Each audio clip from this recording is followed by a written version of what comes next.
మొన్న నేను ప్రస్తావించా, పోలీసుల చేత ఎఫ్ఐఆర్లు కట్టించి ఆ పైన వాళ్ళకి సంబంధించినటువంటి సోషల్ మీడియా అకౌంట్ని బ్లాక్ చేసి ఒక కొత్త గేమ్ పెట్టేటప్పటికి వైఎస్ఆర్ కాంగ్రెస్ పార్టీకి సంబంధించినటువంటి అఫీషియల్ ట్విట్టర్ ఇండియాలో కనిపించకుండా పోయింది అన్నటువంటిది. అయితే ఇప్పటిదాకా పెద్దగా స్పందన లేదు.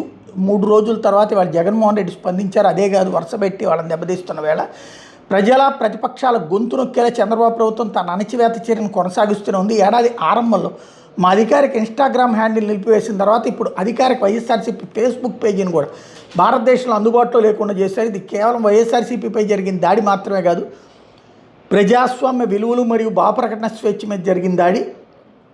మేము కేవలం నిజాలను వెల్లడిస్తున్నాం, ప్రభుత్వ వైఫల్యాలని, అవినీతి అక్రమాలను ఎండగడుతున్నాం మరియు ప్రజలను వేధిస్తున్న సమస్యలను వెలుగులోకి తెస్తున్నాం.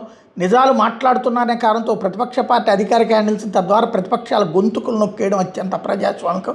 అలాగే ఇది ఒక ప్రమాదకరమైన సంప్రదాయానికి దారితీస్తుంది. అమరావతి రాజధాని అభివృద్ధికి సంబంధించిన దుబారా ఖర్చుల మీద ప్రభుత్వాన్ని ప్రశ్నించిన వాళ్ళ మీద కేసులు పెట్టడం దగ్గర నుండి డిఎస్సి ప్రక్రియలో అక్రమాలు, టీటీడీ నెయ్యి టెండర్లు మరియు విస్తృత అవినీతికి సంబంధించిన తగిన ఆధారాలతో ప్రజా ప్రాముఖ్యత కలిగిన ఇతర అంశాలను వెలుగులోకి తెచ్చిన వాళ్ళ మీద కేసులు పెట్టడం ఎంతవరకు, అలాగే ఆన్లైన్లో విమర్శనాత్మక కంటెంట్ను నిరోధించడం వరకు ఒక ఆందోళనకరమైన ధోరణి స్పష్టంగా కనిపిస్తోంది. ఈ అన్యాయమైన చర్యలను మేము ప్రతి చట్టపరమైన మరియు రాజ్యాంగబద్ధమైన మార్గాల ద్వారా సవాల్ చేస్తాం. ఎట్లాంటి బెదిరింపులు, సెన్సార్షిప్ లేదా వ్యవస్థల దుర్వినియోగం ప్రజల గొంతు నొక్కలేవు. అధికారంలో ఉన్న వాళ్ళని జవాబుదారీలుగా ఉంచడానికి మరియు స్వేచ్ఛ భావ ప్రకటన హక్కుని రక్షించడానికి మేము ఎల్లప్పుడూ కట్టుబడి ఉంటాం. ప్రజాస్వామ్య ప్రయోజనాల దృష్ట్యా మరియు రాజ్యాంగ స్ఫూర్తిని కాపాడడం కోసం మా అధికారిక పేజీని తక్షణం అందుబాటులోకి తీసుకురావాలి, పునరుద్ధరించాలని డిమాండ్ చేస్తున్నామంటూ ఏదైతే ఇప్పుడు వాళ్ళ కంటెంట్ ఇట్లా వస్తున్నాయి అన్నమాట వాళ్ళకి సంబంధించినటువంటిది. ఆ విషయాన్ని కూడా మెన్షన్ చేసుకుంటూ ఇండియాలో అన్అవైలబుల్ అన్నటువంటి పాయింట్ని ప్రొజెక్ట్ చేసుకొస్తుంది.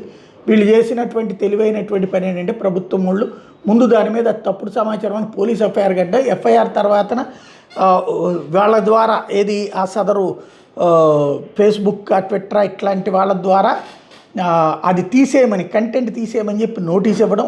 కంటెంట్ వాళ్ళు తీస్తే అది బ్యాక్ స్టెప్ అన్నటువంటి ఉద్దేశాన్ని దృష్టిలో పెట్టుకుని వాళ్ళు తీయకపోవడం, దాన్ని అడ్డు పెట్టుకుని అకౌంట్నే బ్లాక్ చేసేయడం జరుగుతుంది.